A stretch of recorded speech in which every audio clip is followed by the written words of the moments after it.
नमस्कार मित्रों, this is Manish Saini. तो आज हम बात करेंगे यहाँ पर 5 नवंबर के करंट अफेयर के बारे में बात करने वाले हैं। एग्जाम के लिए बेहद ही महत्वपूर्ण है। You can also join us on Telegram पर जो हमारा चैनल है वो अभ्यास एकेडमी के नाम से ही है। इसका लिंक आपको नीचे मिल जाएगा, आप वहां से भी जो है हमको ज्वाइन कर सकते हैं। चैनल पर नए हैं तो प्लीज सब्सक्राइब करें। पहला जो प्रश्न हमारे पास यहाँ पर कि स्वच्छ सर्वेक्षण 2025 में भारत का सबसे अस्वच्छ शहर कौन सा है। ठीक है, भारत का सबसे अस्वच्छ यानी सबसे गंदा शहर कौन सा घोषित किया गया है, तो वो है यहाँ पर कौन सा भाई, मदुरई जो शहर है वो सबसे गंदा शहर यहाँ पर घोषित किया गया है। बात कर लेते हैं सबसे स्वच्छ शहर की। तो सबसे जो स्वच्छ शहर है वो कौन सा है, इंदौर। ठीक है, इंदौर और सूरत। ठीक है, ये सबसे स्वच्छ शहर है 2025 के लिए। बात करेंगे डिटेल में। सबसे पहले बात करते हैं यहाँ पर इंदौर, सूरत और नवी मुंबई को फिर से सुपर स्वच्छ शहर में स्थान यहाँ पर मिला है।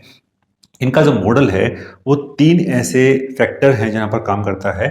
ठीक है, एक तो क्या है भाई, घर घर कचरा संग्रहण करना, पुनर्चक्रण यानी उस संग्रहण किए हुए जो वेस्टेज है उसको रिसाइकलिंग करना, और नागरिक जागरूकता और सहभागिता। इन 3 सेक्टर पे यहाँ पर इन्होंने बढ़िया काम किया है। बात करेंगे यहाँ पर जो ये पूरी सर्वेक्षण है इसको कौन जारी करता है, तो जारी करने वाली जो संस्था है यहाँ पर वो है आवास एवं शहरी कार्य मंत्रालय। एग्जाम में प्रश्न बनने की संभावनाएं यहाँ पर इसकी है। ठीक है, सर्वाधिक गंदा जो शहर है वो हो जाएगा यहाँ पर मदुरई। स्लोगन की बात कर लेते हैं, स्वच्छ शहर और स्वस्थ नागरिक इसका यहाँ पर स्लोगन है। एग्जाम में बनने की संभावना है प्रश्न। ठीक है, उद्देश्य यहाँ पर वही है कि स्वच्छता से प्रतिस्पर्धा, नवाचार और नागरिक से भागीदारी को यहाँ पर बढ़ाना है। तो ये हमारे पास यहाँ पर पहला प्रश्न था हमारे पास स्वच्छ सर्वेक्षण 2025 के लिए। नेक्स्ट प्रश्न हमारे पास, हाल ही में ही किस देश ने भारत में अपना पहला राजदूत नियुक्त करने की यहाँ पर घोषणा की है, तो वो कहाँ पर की है, वो है यहाँ पर करेगा पहला जो नियुक्त करेगा राजदूत वो करेगा यहाँ पर अफगानिस्तान। ठीक है, अफगानिस्तान यहाँ पर जो नियुक्त करने वाला जो है देश होने वाला है।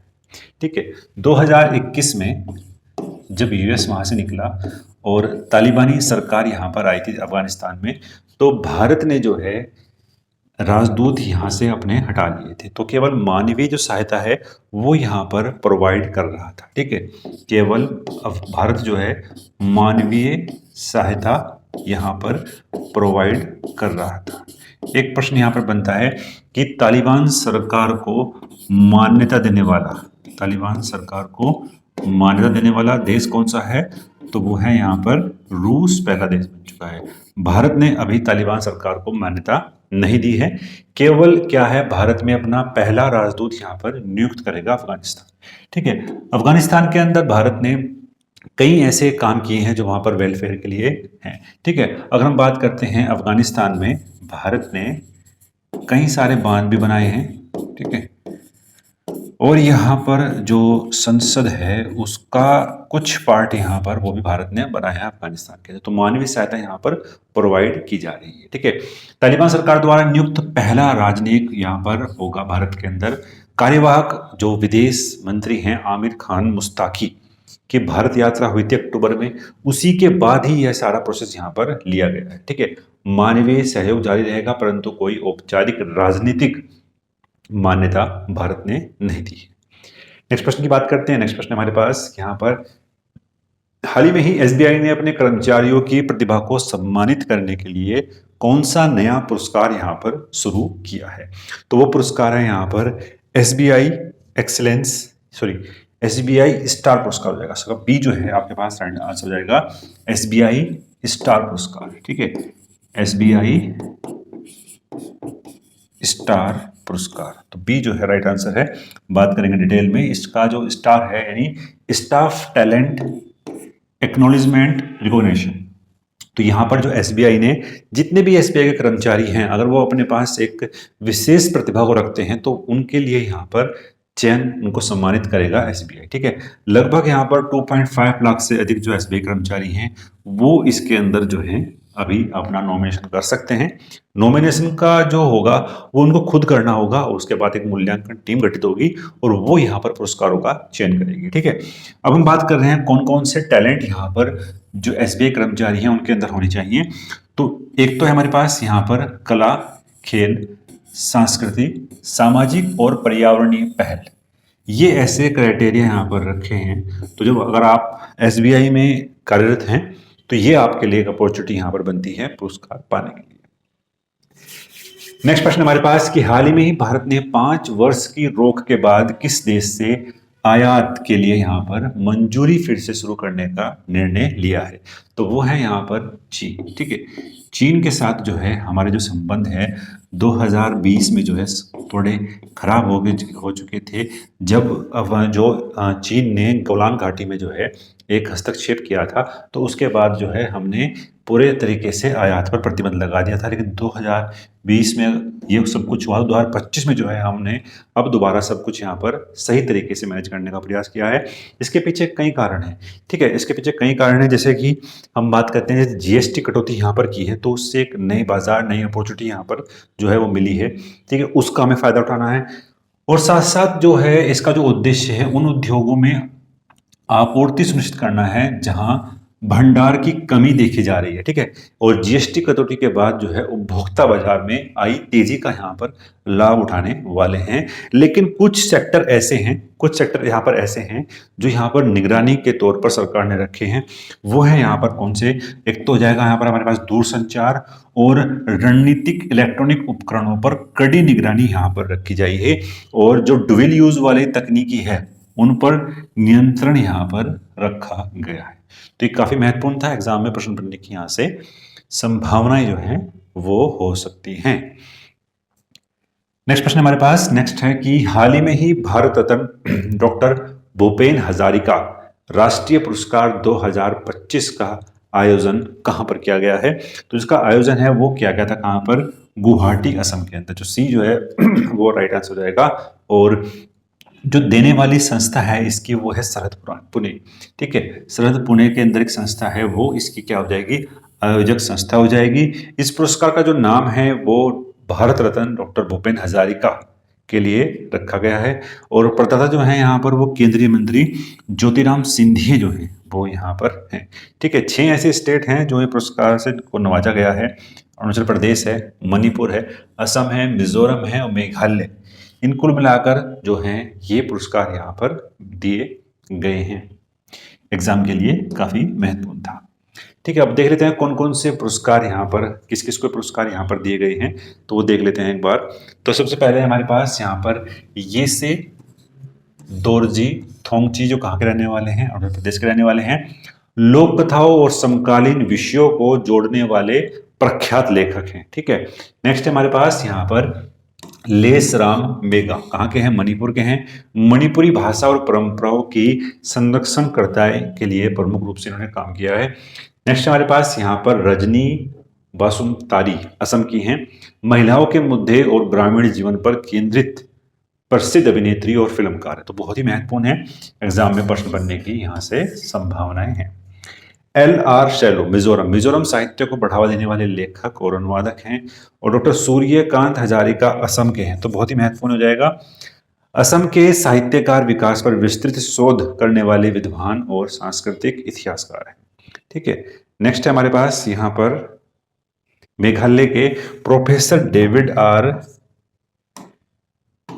सियम हिले, पूर्वोत्तर की पहचान और इतिहास पर अपने अकादमिक कार्यों के लिए प्रसिद्ध इतिहासकार और पूर्व यूपीएससी अध्यक्ष यहाँ पर ये हैं। तो जो 3-4 काफी महत्वपूर्ण जाएंगे, एक तो जाएंगे हमारे पास यहाँ पर रजनी बासुमतारी, डॉक्टर सूर्यकांत हजारिका और प्रोफेसर डेविड R सियम लिहे जो मेघालय के हैं, यूपीएससी अध्यक्ष भी रहे हैं। तो 3 तो काफी महत्वपूर्ण जो आपको यहाँ पर याद रखने, कुल मिलाकर 6 पुरस्कार हैं यहाँ पर दिए गए हैं। नेक्स्ट प्रश्न की बात करेंगे। नेक्स्ट प्रश्न हमारे पास यहाँ पर कि हाल ही में ही किन 2 देशों ने दक्षिणी चीन सागर में चीन की कार्रवाई का मुकाबला करने के उद्देश्य से एक प्रमुख समझौते पर हस्ताक्षर किए हैं। तो जो समझौता हुआ है वो हुआ है किसके बीच भाई, कनाडा और फिलीपींस के बीच। ठीक है, सी जो है आंसर हो जाएगा। बात करेंगे डिटेल में हाल ही में ही कनाडा और फिलीपींस ने दक्षिणी चीन सागर में चीन की कार्रवाई का मुकाबला करने के उद्देश्य से एक प्रमुख जो है एक एग्रीमेंट यहाँ पर किया है।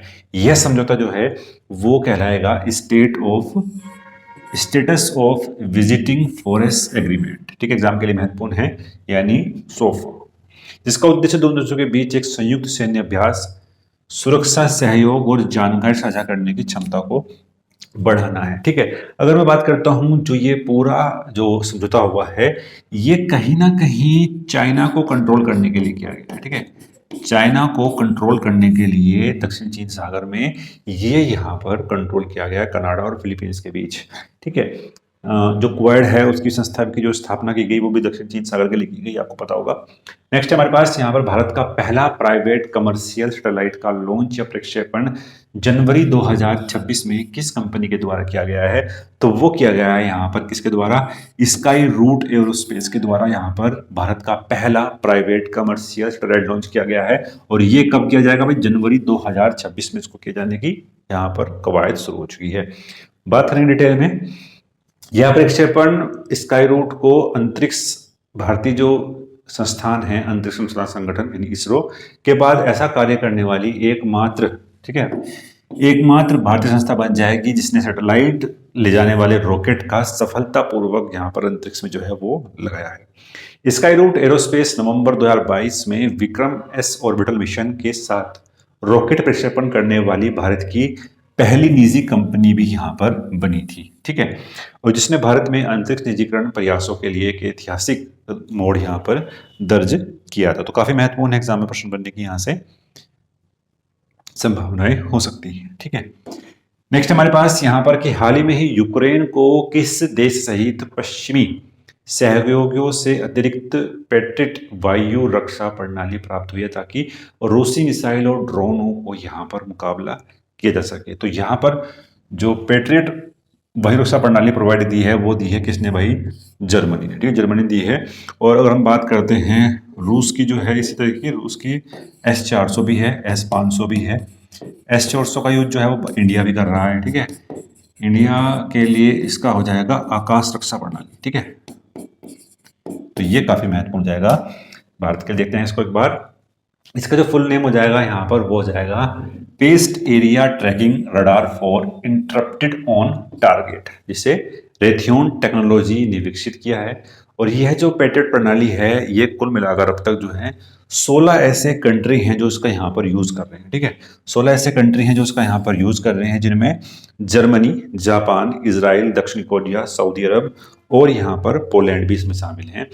यह जो प्रणाली है वो अमेरिका में निर्मित हुई थी और वैश्विक स्तर पर सबसे उन्नत एंटी मिसाइल प्लेटफॉर्म में से एक है। जर्मनी इसका यूक्रेन के लिए सबसे बड़ा आपूर्ति करता है। ठीक है, रेंज की बात कर लेते हैं इसकी। तो रेंज जो है इसकी वो यहाँ पर 150 किलोमीटर के दूर के लक्ष्य को पता लगाने और 20 किलोमीटर की जो ऊंचाई है उससे तक यहाँ पर ये पहुंच रखती है और आने वाली मिसाइलों के खिलाफ 15 से 20 किलोमीटर की रक्षा कवरेज ये प्रदान करती है। तो काफी महत्वपूर्ण है एग्जाम के लिए, यहां से प्रश्न बनने की संभावनाएं इसकी हो सकती है। नेक्स्ट प्रश्न हमारे पास यहाँ पर कि हाल ही में ही दिल्ली में प्रदूषण कम करने के लिए जो आर्टिफिशियल रेन का यहाँ पर यूज किया है या प्रयोग प्रश्न किया है, तो वो किस संस्था के सहयोग से किया है? तो वो है यहाँ पर IIT कानपुर। ठीक है, IIT कानपुर जो है यहाँ पर कृत्रिम वर्षा के लिए जो है यूज किया गया है। ठीक है, एग्जाम के लिए काफी महत्वपूर्ण था। तो ये प्रश्न हमने यहाँ पर डिस्कस करे। मिलते हैं नेक्स्ट वीडियो में। अगर आपको पसंद आया तो प्लीज लाइक करें, दोस्तों के साथ शेयर करें। धन्यवाद।